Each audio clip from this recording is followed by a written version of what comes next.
Programme number 99। हम खुदाए पाक के बबरकत नाम से आपको सलाम करते हैं जो अमन और सलामती बख्शने वाला है। वो चाहता है कि हम में से हर कोई सच्चाई की उस राह को जाने और उस पर चले जो खुदा ताला ने कायम की है, ताकि इंसान को अब्दी अमन और दायमी सलामती हासिल हो। हमें खुशी है कि आज हमें सच्चाई की राह के नाम से प्रोग्राम पेश करने की सादत मिली। कई महीनों से हम नबियों की किताबों का मुताला कर रहे हैं ताकि हमें मालूम हो कि खुदा की कायम की हुई नजात की राह कौन सी है, जिस पर चलकर एक गुनहगार शख्स खुदा के सामने रास्तबाज बन जाता है। हमने देखा कि यस्सु अल मसीह ने नबियों के नविश्तों को हरफ बहरफ पूरा किया। आज हम इस सबक में और अगले सबक में एक जलाली हस्ती की बाबत सीखेंगे जिसके हक में खुदा के सब नबियों ने अपने अपने ज़माने और अपने अपने इलाके में गवाही दी और नबूवत की। इस तरह नबियों के सहीफ़ों के तारीख़ी मुताले में हमारे इन दोनों सबकों का उन्वान है कि यस्सु मसीह की बाबत आपका क्या ख्याल है। अंजील मुकद्दस का मुताला करते हुए हमने सीखा कि एक रोज़ यस्सु ने लोगों से पूछा, तुम मसीह के हक में क्या समझते हो, वो किसका बेटा है? ये बड़ा ज़रूरी सवाल है जिसका जवाब हर मसीही को देना लाजमी है। इसके बाद हमारी मंजिल का तयन इसी सवाल पर मुनहसर है। यीशु मसीह जल्द आने वाला है और जब वो आएगा तो फिर अपने पहले ज़माने के लोगों की तरह आपसे भी पूछेगा कि तुम मेरे हक में क्या समझते हो। हमारे इस प्रोग्राम का सबसे बड़ा और अहम तरीन मकसद यही है कि आपको यस्सु की हकीकी पहचान करा दें। हम इस मामले में बड़े फिक्रमंद हैं कि कहीं कोई आपको धोखा देकर उल्टी राह पर ना डाल दे। हम आपको पुरजोर ताकीद करते हैं कि आप ये ना समझें कि यस्सु आम नबियों में से एक नबी था या आदमियों में एक शरीफुल नफ्स आदमी था। नहीं, वो यकता, बेमिसाल और पुरजलाल वाहिद शख्सियत है। उस जैसा ना कोई इस दुनिया में है और ना दूसरी दुनिया में होगा। आप उसे क्या समझते हैं कि वो कौन है? यीशु मसीह की बाबत 10 सवाल हैं जो आपसे पूछे जाएंगे। 5 सवाल मौजूदा प्रोग्राम में और 5 सवाल अगले प्रोग्राम में। पहला सवाल, आप यस्सु की अजीब व अनोखी पैदाइश के बारे क्या ख्याल करते हैं? दुनिया में आज तक कोई बशर यस्सु की तरह पैदा नहीं हुआ। वो यस्सु इब्ने मरियम है। आपको मालूम है कि हज़रत यूहन्ना इस्तबागी को यूहन्ना इब्ने ज़करिया, हज़रत सुलेमान को सुलेमान इब्ने दाऊद, हज़रत इस्माईल को इस्माईल इब्ने इब्राहीम कहा गया। हर शख्स के नाम के साथ उसके बाप का नाम आता है, मगर यस्सु के नाम के साथ इब्ने मरियम यानी उसकी माँ का नाम क्यों आया? वो इसलिए कि ज़मीन पर यस्सु का कोई बाप ना था। वो एक जवान कंवारी से बेपिदर यानी बगैर ज़मीनी बाप के पैदा हुआ था। वो खुदा की कुदरत और कुव्वत से पैदा हुआ। मसीह की पैदाइश से तकरीबन 700 साल पहले हज़रत यसाया नबी ने उसकी पैदाइश की पेशगोई कर दी थी, जब उसने कहा, देखो एक कंवारी हामला होगी और बेटा पैदा होगा और वो उसका नाम इमानुएल रखेंगे, जिसका तर्जमा खुदा हमारे साथ। खुदा ने हमारे बाप आदम को ज़मीन की मिट्टी से पैदा किया। हम सब आदम की औलाद हैं। इस तरह सब नबी भी। हम सब ज़मीनी हैं, मगर खुदावंद यस्सु मसीह आसमान से आया। हम सब गंदी मिट्टी जैसे हैं क्योंकि गुनहगार हैं, मगर यस्सु उस बारिश की तरह है जो आसमान से आती है। वो पाक पवित्र, बेऐब और बेदाग है, जैसे खुदा पाक और कद्दूस है। खुदा का कलाम बयान करता है कि मसीह यस्सु गुनहगारों को नजात देने के लिए दुनिया में आया। दुनिया में आने से पहले यस्सु खुदा बाप की हजूरी में था, क्योंकि वो खुदा का कलमा और खुदा का रूह है। उसे खुद पसंद आया कि वो इंसानी सूरत इख्तियार करके इस दुनिया में आए और हमें हमारे गुनाहों से रिहाई दिलाए। वो ऊपर से आया। अब 2 आदमियों की कहानी सुनिए जो एक गहरे कुएं में गिर पड़े थे। एक दूसरे से कहने लगा, अरे ओ मियाँ, मुझे इस गहरे कुएं से बाहर निकाल दो जहाँ कीचड़ ही कीचड़ है। दूसरा उससे कहने लगा, अरे बेवकूफ़ आदमी, तू देखता नहीं कि हम दोनों इस गहरे कुएं में पड़े हैं? तो मैं तुझे बाहर कैसे निकालूं? चूंकि वो दोनों उस कुएं में गिरे हुए थे, इसलिए दोनों में से कोई भी दूसरे को बाहर नहीं निकाल सकता था। इतने में उन्हें ऊपर से आवाज आई कि इस रस्से को मजबूती से पकड़ लो जो मैंने नीचे फेंका है। अब उन कुएं में गिरे हुए लोगों की मदद सिर्फ वही शख्स कर सकता था जो कुएं से बाहर था। अच्छे से अच्छा नबी भी हमें गुनाह की उस बहुत गहरी हलीज से निकाल नहीं सकता था, क्योंकि सब गुनाहगार हैं। ताहम यस्सु गुनाह में पैदा नहीं हुआ और ना उसकी फितरत में गुनाह का बीज था। वो ऊपर से यानी आलम बाला से आया था और कंवारी से पैदा हुआ था। हमने देखा कि खुदा ने अपने फरिश्ते को भेजा और उसने आसमान पर एक बड़ा सितारा बनाया ताकि दुनिया के नजात दहिंदे यीशु मसीह की पैदाइश का ऐलान करे। ये कितना बड़ा मौजज़ा था। उस यस्सु की तरह दुनिया में कोई शख्स पैदा नहीं हुआ। वो अपनी पैदाइश में बेमिसाल है, उसका कोई सानी नहीं। तो अब यस्सु की अजमत और बुजुर्गी उसकी पैदाइश पर ही ख़त्म नहीं होती। यस्सु का किरदार भी सारी दुनिया के लोगों से मुनफरिद और लासानी है। अब हमारा दूसरा सवाल यह है कि यस्सु के किरदार और चाल चलन के मुतल्लिक आप क्या समझते हैं? यस्सु कामिल था, उसने कभी गुनाह ना किया, उसने कभी किसी से मुआफ़ी ना मांगी, क्योंकि उसने कभी किसी का नुकसान ना किया था। जो कोई खुदा का खौफ रखता है वो अपने गुनाह पर पछताता है और मुआफ़ी मांगता है। सब नबियों ने ऐसा ही किया। आप शुरू से आखिर तक खुदा के कलाम में देख लें, यस्सु का कोई गुनाह दिखाई नहीं देगा। कोई एक आयत भी ऐसी नहीं मिलती जहाँ यस्सु ने मुआफ़ी मांगी हो, क्योंकि वो गुनाह से मुबर्रा था, इसलिए उसे मुआफ़ी की ज़रूरत ना थी। यस्सु के दोस्तों और दुश्मनों दोनों ने गवाही दी कि उन्हें यस्सु में कोई खता नज़र नहीं आती। दोस्तों, दुनिया में कोई शख्स ऐसा नहीं जिसमें खता ना हो। खुदावंद यस्सु मसीह नबियों से आला और बरतर है। वो तो खुदा का कलमा है जो इंसानी सूरत में जाहिर हुआ। हाँ, यस्सु अपने किरदार में बिल्कुल मुनफरिद है। उस जैसा कोई दूसरा ना हुआ और ना होगा। वो लासानी है, मगर समझने वाली एक और अहम बात यह है कि यस्सु अपने कौलो कलाम में भी लासानी था। तीसरा सवाल, यस्सु के कलाम की बाबत आपका क्या ख्याल है? एक रोज़ यस्सु के दुश्मनों ने यस्सु को पकड़ने के लिए सिपाही भेजे। उन्होंने आकर यस्सु की तालीम सुनी और वो उसे पकड़े बगैर ही उल्टे पांव चल दिए। वो हैरानों परेशान हुए और कहने लगे, इंसान ने कभी ऐसा कलाम नहीं किया। सुने और गौर करें उसने अपनी बाबत क्या फरमाया। दुनिया का नूर मैं हूँ, जो मेरी पैरवी करेगा वो अंधेरे में ना चलेगा बल्कि जिंदगी का नूर पाएगा। नबियों की रोशनी चांद तारों जैसी मदम रोशनी थी, मगर यस्सु सूरज की तरह रोशन है। जब सूरज चमक रहा हो तो चांद तारों की रोशनी की किसे ज़रूरत होती है? नबियों ने यस्सु को आफताब सदाकत का नाम दिया। अंबिया कराम पहली रात के कमज़ोर से चांद की मानिंद हैं, मगर यस्सु मसीह आफताब है। क्या आपने कभी सूरज की रोशनी कम होती देखी है? नहीं, सूरज की रोशनी कभी कम नहीं हुई और ना ही कभी सूरज तारीक हुआ है। ये सारी दुनिया को रोशन करता है।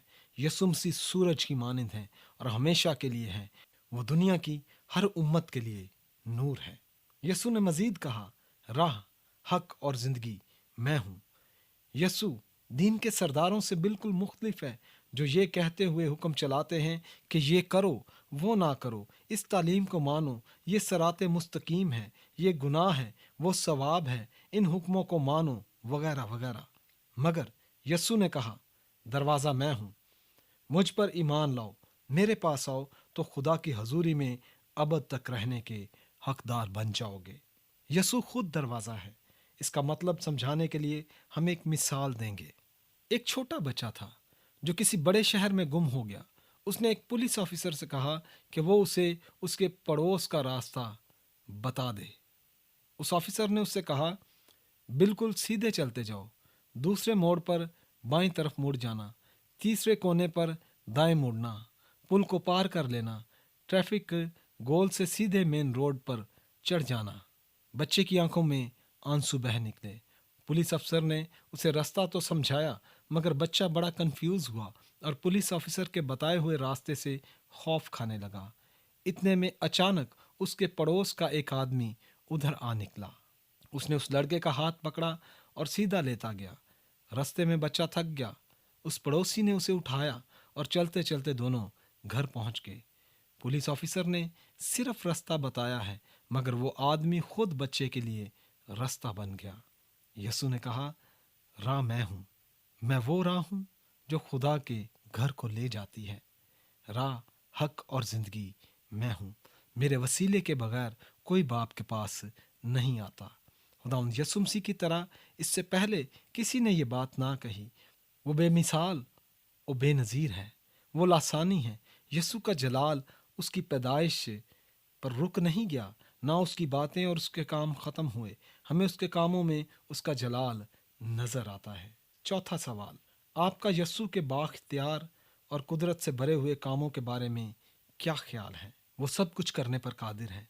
सारी कुदरत और सारा इख्तियार उसके पास है। जो काम खुदा ने किए, यीशु ने वो ज़मीन पर कर दिखाए, ताकि लोग जानें कि वो कहाँ से आया है और वो कौन है। आंधी और तूफान कौन रोकता है? सिर्फ खुदा। यीशु ने आंधी और तूफान को रोक दिया। मुर्दे कौन जिंदा करता है? फक्त खुदा। यीशु ने मुर्दे जिंदा किए। अंधों की आंखें कौन खोल सकता है मगर खुदा। यीशु ने अंधों की आंखें भी खोली। उसने हर तरह की बीमारी दूर की। उसने हुक्म दिया तो बदरूहें भाग गईं। उसने कई लोगों की जिंदगियां बदल डालीं और उसे गुनाहों से छुड़ाया। खुदा ने कुछ नबियों को खास मौजज़े दिखाने की कुव्वत दी थी, मगर यीशु ने जो मौजज़े दिखाए, अपनी कुदरत और अपने इख्तियार से दिखाए। वही है जो फालज के मारे हुए को उठा खड़ा करता है। वो आंखों में आंखें डालकर कहता है, मैं तुझे हुक्म देता हूँ कि उठ, अपनी चारपाई उठा और अपने घर चला जा। जो मफलूज था वो उठा और खुदाए पाक की हमदो तमजीद करता हुआ अपने घर चला गया।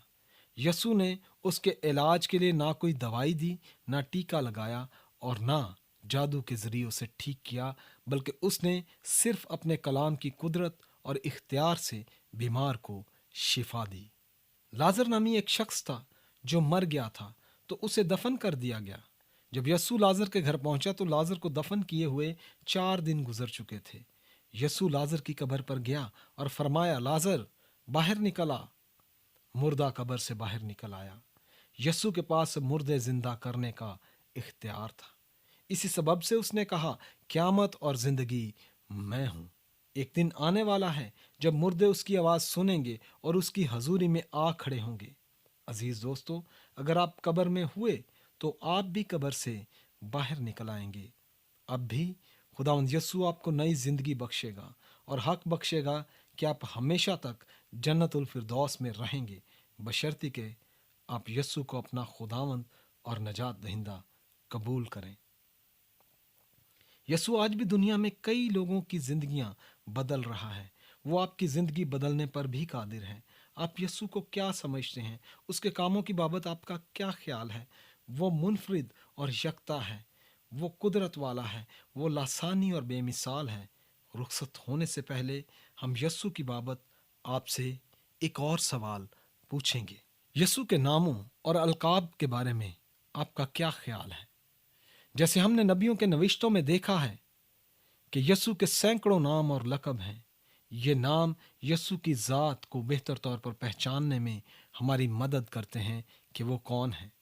मसलन उसे इमानुएल, कलमा, इब्ने इंसान, खुदा का बर्रा, नजात दहिंदा, बचाने वाला, जिंदगी की रोटी, हकीकी अंगूर का दरख्त, अच्छा चरवाहा, दुनिया का नूर, जलाल का बादशाह, क़यामत, इब्तदा और इंतहा, अव्वल और आखिर, अल्फा व ओमेगा, शुरू और आखिर, दरवाज़ा, राह, हक और जिंदगी और खुदा का बेटा। हमने देखा कि खुदा के नबी हज़रत मूसा को मर्द खुदा कहा गया, हज़रत इब्राहीम को खुदा का दोस्त खलीलुल्लाह कहा गया, लेकिन वो सिर्फ एक वाहिद शख्स है जिसे खुदा का बेटा कहा गया। अब बताएं कि इंसान के साथ सबसे ज़्यादा करीबी रिश्ता किसका है, दोस्त का या बेटे का? आपके दिल में जो कुछ है सच सच कह दीजिए। हाँ, यीशु खुदा का बेटा कहलाया। खुदा ने यीशु को अपना बेटा कहा ताकि दूसरे इंसानों में यीशु का फ़र्क वाज़ेह हो जाए। हमने अंजील मुक़द्दस में देखा कि खुदा ने बुलंद आवाज़ से पुकार कर कहा, ये मेरा प्यारा बेटा है जिससे मैं खुश हूँ, इसकी सुनो। इससे खुदा का क्या मतलब था? हम कहते हैं کہ بیٹا باپ کی تصویر ہوتا ہے، باپ کا عکس ہوتا ہے، بیٹا اپنے باپ کا عکس منعکس کرتا ہے، باپ کی تصویر پیش کرتا ہے۔ یسوع نے ہمیں دکھایا کہ خدا کیسا ہے۔ اسی بات کو خدا کا کلام یوں بیان کرتا ہے: خدا کو کبھی کسی نے نہیں دیکھا، اکلوتا بیٹا جو باپ کی گود میں ہے اسی نے ظاہر کیا۔ کیا آپ خدا کو جاننا چاہتے ہیں اور ہمیشہ کے لیے اس کے ساتھ رشتہ قائم کرنا چاہتے ہیں؟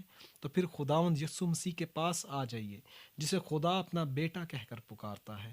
بیٹا اپنے باپ کے نام سے بولتا ہے اور باپ کا نام لیتا ہے، باپ کیسے کام کرتا ہے۔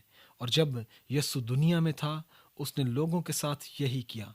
اسی سبب سے اسے ایمانویل کہا گیا، جس کا مطلب ہے خدا ہمارے ساتھ۔ کچھ لوگوں کا خیال ہے کہ خدا انسانی صورت میں زمین پر ظاہر نہیں ہو سکتا، تاہم جو کوئی اس طرح سوچتا ہے وہ اب تک خدا کے گناہ گاروں کی نجات کے منصوبے کو سمجھ نہیں پایا۔ اس کے منصوبے کا تقاضا تھا کہ خدا کا ابدی بیٹا زمین پر انسانی روپ میں ظاہر ہو، تاکہ لوگ اسے دیکھ کر جان جائیں اور وہ انہیں شیطان کے چنگل سے آزاد کرائے۔ عزیز دوستو، خدا بڑی بزرگ و برتر ہستی ہے، وہ قادر مطلق ہے، وہ سب کچھ کر سکتا ہے۔ خدا سب کو اپنی پہچان کرانا چاہتا ہے۔ یہی وجہ تھی کہ اسے انسان بن کر آنا پڑا اور وہ زمین پر ہم لوگوں کے درمیان رہا۔ اب آپ یسوع مسیح کے ناموں اور لقبوں کی بابت کیا کہتے ہیں؟ وہ لاسانی ہے، اس کی پیدائش، اس کے چال چلن اور سلوک، اس کے کلام اور کام کے متعلق آپ کیا سوچتے ہیں؟ آپ کیا جانتے ہیں کہ وہ کون ہے؟ تم مسیح کے حق میں کیا سمجھتے ہو؟ وہ کس کا بیٹا ہے؟ آج کے پروگرام کا وقت ختم ہوا۔ خدا نے چاہا تو اگلے پروگرام میں حاضر ہو کر ہم آپ سے مزید 5 سوال پوچھیں گے اور ان کے جواب بھی دیں گے جو یسوع کے متعلق ہوں گے۔ اس طرح ہمارا کتاب مقدس کا سفر مکمل ہو جائے گا۔ خدا آپ کو برکت دے۔ آپ کلام مقدس کی اس آیت کو سامنے رکھ کر اس پر غور کرتے رہنا، کیونکہ الوہیت کی ساری معموری اسی میں مجسم ہو کر سکونت کرتی ہے اور تم اس میں معمور ہو گئے ہو۔